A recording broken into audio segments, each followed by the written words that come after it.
پښتونخوا ته دا فیصله وشو دا د هغه وخت د ګټې وي. هغه وخت چې په 1990 کې د اوبو کومه ګټه کړې وه د هغې تحت 6 اربه روپۍ ورکړی شي. په راتلونکي کال بجلي به خامخا ګرانې ده څنګه چې هر کال اوس ګرانېږي داسې به هغلته خو اوس به په 15 روپۍ یونټ ګرانېږي او په هغه وخت کې به چې کوم دی ګرانوله نو هغه یو 100 پیسې 3 پیسې 6 پیسې 7 پیسې 4 داسې 4 ډېرې وي ډېرې کم ځکه چې یونټ ډېر ارزان و. نو خیبر پښتونخوا هم دغه 6 اربه روپۍ اخیستې او د پیسې کیپ کړې وابډه کیپ دا دی چې په بوتل کې بند کړي بس هم دغه 6 اربه روپۍ 6 اربه روپۍ هغې بجلي څومره ګرانه خرڅوي 93 کې 6 په 94 کې 95 کې 6 دا شروع شنو په 2005 کې د خیبر پښتونخوا حکومت ولګېد او MMA حکومت سراج الحق صاحب هغه ورځ کې فاینانس منسټر او هغه دا مسله د وفاق سره اوچته کړه چې مالا بجلی خو تا مانه د 1991 په نرخ خالي او خرڅې د 2005 په نرخ په 2005 په نرخ نو زما پیسې ډېرې شوي. صحیح ده.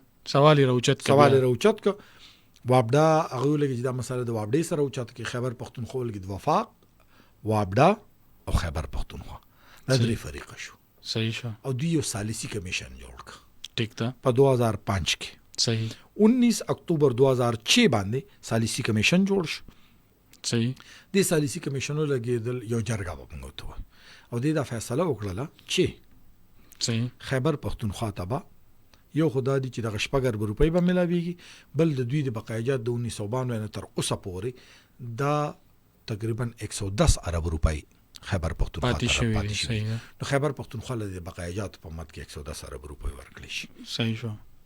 نو دې کې یو فریق وابډا وفاق او صوبایي حکومت خیبر پښتونخوا حکومت هغه کې ان دبليو اف پی هغه کې سرحد وی چوته سرحد چې په ویل وابډا ولګي دا له د فیصلې خلاف په اسلام آباد کې یو سیول کورټ نسټه واغسته خواپټي واخستره یعنی غټ عدالت کې موږ منغوته ده کته چې وضاحت مې دي چې سیول کورټ ډېر معمولی او پیسې په دغه باندې شو. په 2009 کې دلته د عوامي نېشنل پارټي او د پاکستان پیپل پارټي شریک حکومت را لې په وفاق کې بیا یوسف رضا ګیلانی وزیر اعظم بالکل د دې وزیر اعلی د سیاسي جماعتونو وجرګه جوړ کړله حیدر هوتی صاحب لاړ د یوسف رضا ګیلانی سره ملاقات وکړه.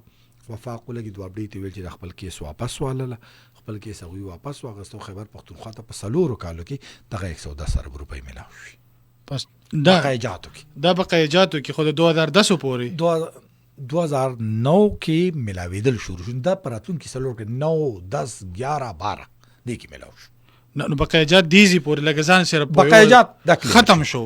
بقایجات ختم شو خو زیرو پر پاتې شپږ ارب روپۍ زیات نه شو. چې د ثالثي کمیشن دا فیصله وکړه چې همدا بقایجات د خیبر پښتونخوا به د دې نه زیات ډیماند نه کوي. نور به بقاین لکه مزه ته تم چې به بس کاته صفا کو رضا کېږي را سره پسه په 110 ارب باندې دوی رضا شو او ما سالانه 6 ارب روپۍ. صحیح ده. هغه ته ملاو شي په دغه ټینور کې د پیپل پارټي په حکومت کې. صحیح او دلته نېشنل پارټي حکومت. صحیح ان پی او د پیپل پارټي حکومت